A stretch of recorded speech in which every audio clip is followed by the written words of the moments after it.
A week into the 2018 World Cup, we've seen our fair share of jubilant celebrations. But exactly 43 years ago this week, bearing witness to one of soccer's all-time greats, Boston fans took it too far. On June 20, 1975, the city played host to Pelé. At the age of 34, the Brazilian soccer legend had resurrected his career from retirement to play in the fledgling North American Soccer League.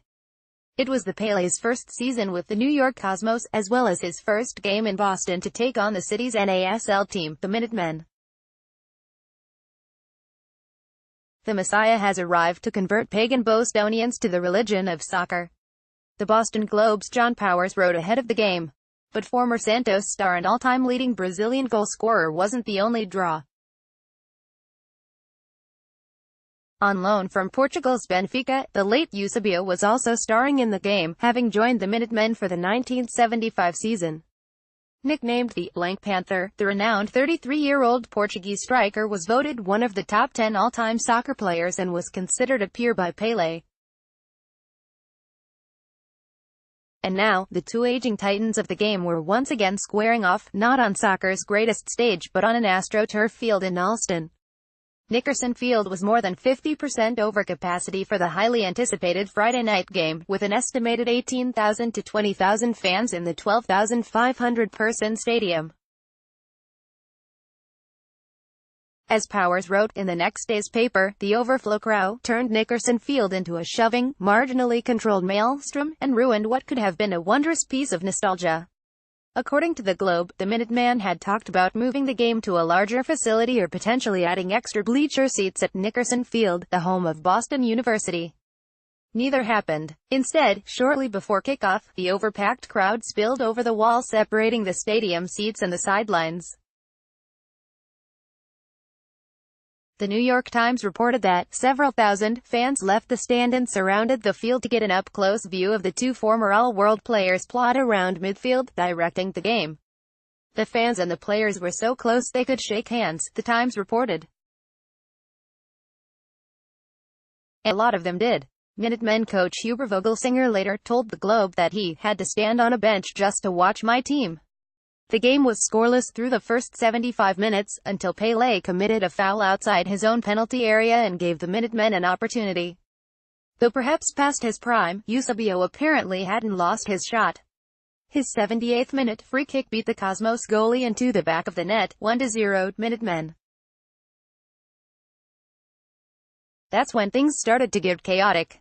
Moments later in the 79th minute, Pelé seemingly answered back on close-range rebound that he passed cleanly into the left corner. However, the referee said Pelé, guilty of pushing a defender prior to his shot and the goal, was disallowed, but not before the excited fans had already rushed the superstar in celebration. They swarmed him, burying him from view for several minutes. Powers wrote. According to the Times, Cosmos employees and Pelé's personal bodyguard rushed onto the field to try protect their player, who had signed a record 3-year, $2.8 million contract with the team, from the mob of overly enthusiastic fans. We just threw ourselves over Pelé to protect him, John O'Reilly, the Cosmos publicist, told the New York paper. Those people were wild. Somebody ripped his shoe and pants off, Cosmos general manager Clive Toye reportedly added.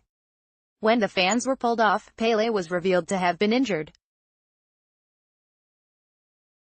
Out of caution, he was even taken off the field in a stretcher and brought to the K Center, where Cosmos players huddled to find out if he was okay. According to the Globe, it took more than 15 minutes before play resumed.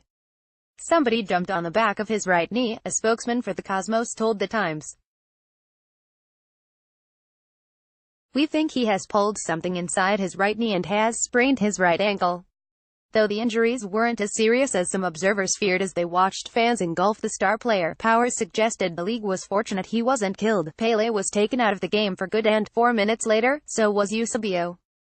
The Cosmos did equalize within the final minutes of regulation, but the Minutemen ended up winning in overtime, 2-1.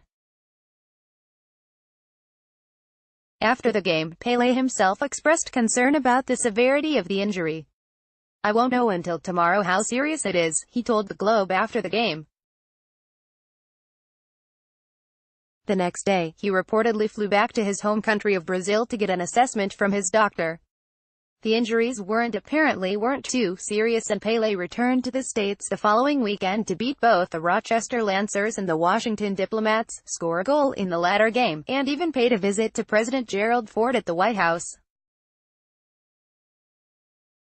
The Cosmos did, however, file an official protest of June 20 game with the NASL, arguing that Boston officials failed to provide proper security for the star. The league actually agreed and granted the team's request for a replay on August 3. For better and worse, the rematch was nothing like the original. Back at Nickerson Field, Pelé and Eusebio, both of whom were injured in subsequent games, watched from the sidelines as the Minutemen thrashed the Cosmos 5-0, before a significantly smaller crowd of 4,445.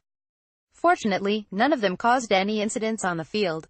Pelé would go on to play 2 more seasons in the NASL, setting soccer broadcast and attendance records. Decades later,